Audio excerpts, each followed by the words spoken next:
మీకు మరియు మీ కుటుంబానికి ఉగాది శుభాకాంక్షలు. ఈ కొత్త సంవత్సరం మీ ఇంటికి సర్వ శుభములు కలిగించుగాక. బిడ్డా, ఇంకో కొత్త సంవత్సరం నీ జీవితంలోకి వచ్చేసింది. గత ఏడాది నువ్వెన్నో కష్టాలు చూశావు. కొన్నిసార్లు కన్నీళ్లు పెట్టుకున్నావు. కొన్నిసార్లు ఎందుకు నా జీవితంలో ఇంత సమస్యలు అని నన్ను అడిగావు. కానీ గుర్తుంచుకో, నీ ఒక్క కన్నీటి బొట్టు కూడా నాకు తెలియకుండా పడలేదు. ఈ ఉగాది రోజు నేను నీకొక మాట చెప్తున్నాను. ఇప్పటి వరకు నువ్వు పడిన కష్టాలకు ఫలితమొచ్చే సమయం దగ్గరలోనే ఉంది. నువ్వు ధైర్యంగా ముందుకు నడువు. నీ ఇంట్లో సంతోషం రావడానికి నేను మార్గం చూపిస్తాను. నీ అప్పులు తగ్గే రోజులొస్తాయి. నీ ఇంట్లో శుభవార్తలు వినిపిస్తాయి.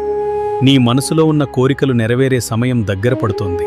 కానీ ఒకటి మాత్రం గుర్తుపెట్టుకో నా బిడ్డ, ఈ ఉగాది రోజున నన్ను భక్తితో ఒక దీపం వెలిగించి ప్రార్థించు. నీ ఇంటికి శుభం, శాంతి, సంపద వస్తాయి.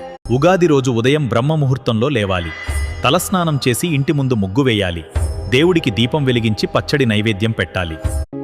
ఆ రోజు మొదటిగా దేవుడి పేరు తీస్తే సంవత్సరం మొత్తం శుభం జరుగుతుంది.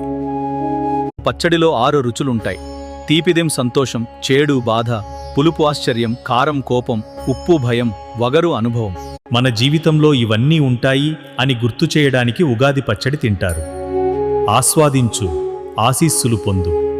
ఉగాది రోజు ఈ 5 పనులు చేయకండి.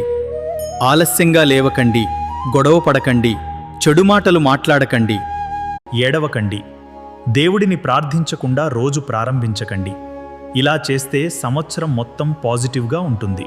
నా బిడ్డా, ఈ ఉగాది నీ బాధలు తగ్గే ప్రారంభం. నీ ప్రార్థనలు నేను విన్నాను. ఈ సంవత్సరం నీ జీవితంలో మంచి మార్పులు వస్తాయి. నువ్వు ధైర్యంగా ముందుకు వెళ్ళు.